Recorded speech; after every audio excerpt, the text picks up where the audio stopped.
In Bakersfield, it's it's harder to be broke if you're making the same income that you're making in Los Angeles here. If you live, let's say, in a household of, let's say, four people, let's say you're 40 years old and you are working full time at McDonald's, and your wife is also 40 years old and she works full time at In-N-Out, and then you have two young adults in their late teens, children in their late teens, and they're living with you, and they both work full time, each one in a different restaurant. Between all of you, you're probably going to be making about $160,000 in household income. $160,000 is a lot of money. Sure, you're going to have to pay taxes on it, but still, it's a lot of money in Bakersfield. You can live very well on that. So, if you are broke in Bakersfield, it's probably because you're living above your means. Even a person who, let's say, is working, let's say, a minimum wage job, making like $35,000 a year. Even then, they can live very comfortably. They can have a car. They can, go to the cinemas every week when they want. They can go to restaurants every week or every few days or even every day. If they just live on their own solo, they could rent a room or rent the most affordable apartment in Bakersfield. It's possible.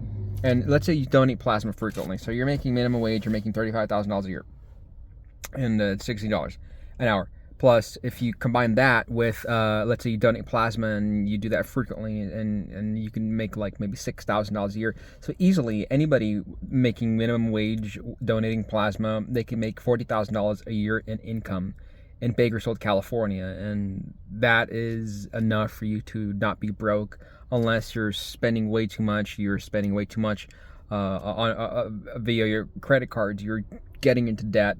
So, like, if you have an annual income of $40,000, don't live like you have $60,000. Don't live like you have $80,000.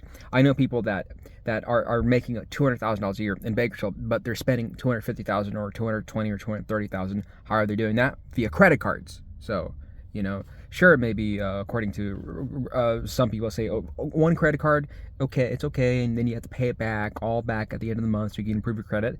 Like, I won't criticize you if you do that. I just would not personally do that. I would not do that. But I would criticize someone who takes out like 30 credit cards and just digs a hole, in a financial hole for themselves. But it doesn't bother me. So maybe I won't even criticize a person, because I know people who have done that, and I've mentioned about it like two or three times to someone, like, that person, like, yeah, he's really in debt. But I don't really talk more about it. It's just something I mention sometimes, but for the most part, it doesn't matter.